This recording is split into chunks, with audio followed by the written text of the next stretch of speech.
Habits a Mindset Hunter. Chasseur d'habitudes et d'état d'esprit. Cazador de hábitos y mentalidad. Un état d'esprit innovant pour une vie épanouie. Une émission de et avec Melika Badreddine. Hello, bonjour, comment ça va? Merci encore pour votre soutien aujourd'hui dans 33 pays et des radios.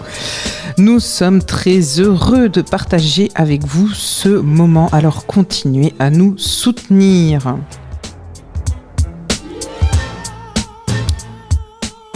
Aujourd'hui, on va parler de rituel, puisque le rituel raconte, il dit quelque chose. C'est ce qu'on appelle l'approche symboliste du rituel. Et c'est Turner, en fait, qui avait parlé de ça dès le départ. Il faut rendre à César ce qui appartient à César, puisqu'il est à l'origine d'une théorie remarquable. On appelle ça le symbolisme rituel, puisque selon lui, ce que nous appelons des maladies, des accidents de la vie, l'infertilité, par exemple, l'infortune, il appelle ça les rites d'affliction. Et selon lui, ça n'arrive pas non plus par hasard, il s'agit donc de rites. Il y a donc comme une forme d'intention derrière ça. Il analyse leur signification comme une sorte de syntaxe du symbolisme, et il distingue 3 niveaux. Il distingue un niveau vraiment où il parle vraiment de ce qui se passe au tout début, ce qui est à l'origine de tout ça, et finalement ce que permet cette infortune et donc ce rite d'affliction. Est-ce que ça permet de protéger? Est-ce qu'il y a comme une sorte de dimension opératoire, comme un sens du symbole derrière tout ça? Et il parle aussi de la récurrence, puisque derrière le mot symbole, il y a évidemment une répétition et une récurrence, et donc la valeur de cette situation de récurrence, de répétition.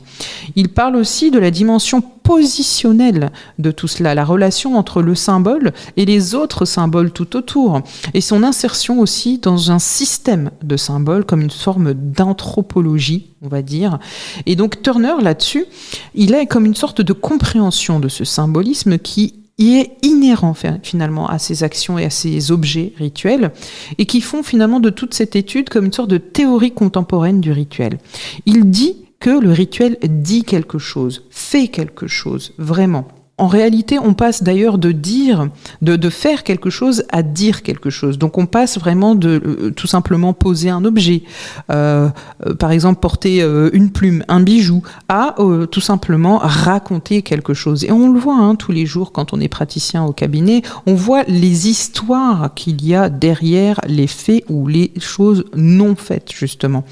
Et pour Leach, d'ailleurs, ça doit se comprendre à un autre niveau aussi, puisque le rituel revient aussi à comme des règles grammaticales d'un langage inconnu. Ça revient à comprendre ça.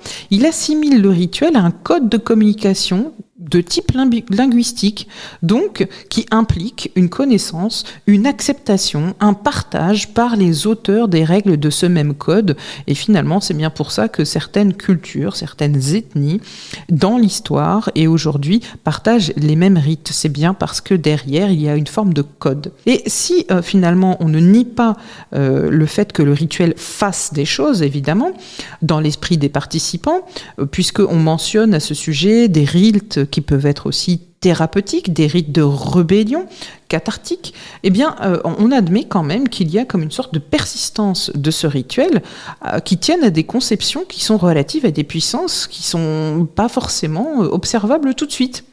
Et là, vraiment, c'est intéressant, je trouve, de prendre cette hauteur et cette distance, surtout quand soit nous, en tant que praticiens, soit la personne qui vient dans un cabinet, puisque ça permet vraiment de conceptualiser derrière le problème qu'on peut avoir au quotidien. Et c'est cette compréhension-là, finalement, qui permet peut-être aussi d'aller guérir, réparer certaines choses qui, aujourd'hui, on peut les vivre comme un accident, mais qui finalement ont du sens et qui sont ritualisés.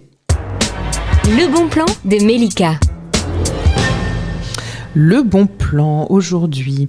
Eh bien, moi, je vais vous donner un petit exercice. Tiens, j'ai envie de vous demander ce que vous répétez le plus dans votre semaine, dans votre journée. Allez y chercher le rituel derrière, et même le rituel de tiens, je suis tombé et je me suis cassé une côte. Quelque part, derrière, il y a quelque chose. La semaine d'avant, vous êtes peut-être tombé et vous vous êtes peut-être fait mal au genou ou à la cheville. Cherchez derrière tout ça le rituel, le fameux rituel, le rite d'affliction. Cette émission est maintenant terminée et comme dit Melika, Fuck Bullshit, Love. Retrouvez l'ensemble des podcasts de Melika sur toutes les bonnes plateformes de streaming. Infos, actu, formation, coaching, ouvrages sur melikabadreddine.com.